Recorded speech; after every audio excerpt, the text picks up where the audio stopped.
Lord Ferrara, valiant warrior, destroyer of Enfaminir, Duke of the Hylarans, protector of the Ring of Chiozai, discoverer of the island of Meropis, were he only to meet a better end.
Only one head, by the mercy of the gods.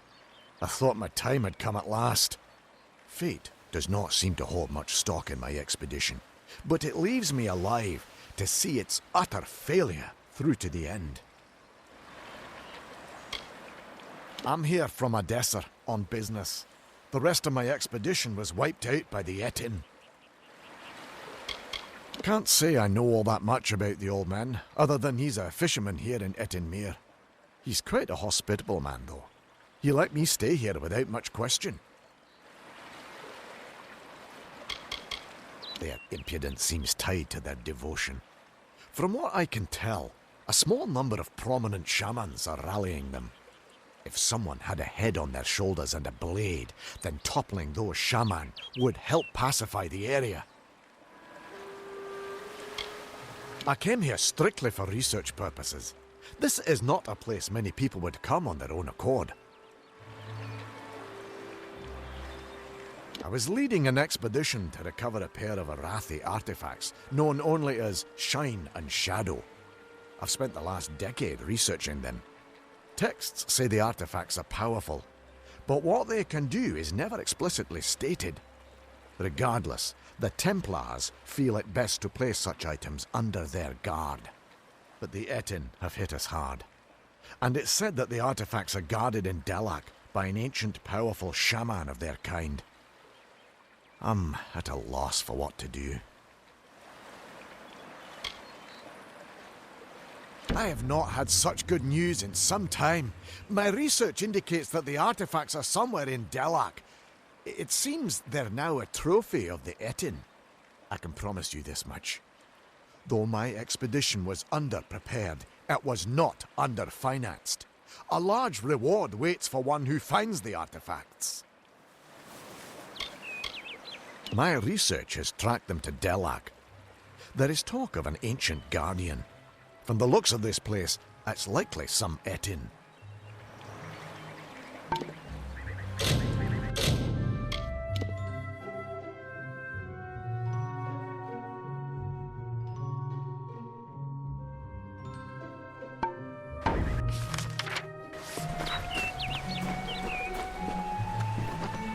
There ain't no fish today, stranger. It's best you look elsewhere. Ugh, can't even look a fish in the face anymore. Not ever since I met that nymph. I've been a fisherman on these shores since I could cast a net. Even the Etin leave me be. Used to be this was Holmes Lake. But I lost my wife Imelda to fever and my nephew abandoned me to go to Dyden Hill. And now I'm just a man content to die in the house my family built here years ago. They're hostile enough normally, but of late it seems like a couple have become struck with divine inspiration. Kind that makes the Etin go to war. If they keep this up, we might have an Etin war party on our hands. If only someone might take care of those shamans first. Not much here anymore besides the Etin and myself. We get the occasional traveller, but it's not often. I can remember when I first saw her, on the cliff to the south, overlooking Etinmere. I saw that watery maiden and I fell in love with her. I've outlived my Imelda. My nephew Thaddeus up and left for Dyden Hill for want of never seeing me again. I had a chance of ending loneliness, but it was taken from me. The beasts of the wild scared her off. We were to wed by my pier, but I ain't seen her for days now. I'd searched, but the monsters all ripped me to shreds.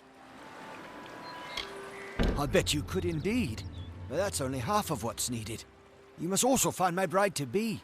Then the wedding will be upon us. I've got to find the ring. I need to find my bear mask. I need to prepare. You best start by the pier. If she's not there, keep heading south. She's bound to be somewhere. Go on now. I will ready myself for the wedding and then catch up to you. Well, I've seen a few fine women in my day. Even met a fey woman in Gorehart long ago. But that nymph, she's something else. Her skin's lustre, her heaving prow and ample stern. Except for the fishy parts, I mean. But even so, I've fished this lake enough that the form is, pleasingly familiar. I was to meet her at the old pier. But the gentle creature got scared by the monsters, no doubt. I first laid eyes on her from the cliff overlooking the lake, to the south. I bet if you head south, you'll still find her. Please, find my nymph.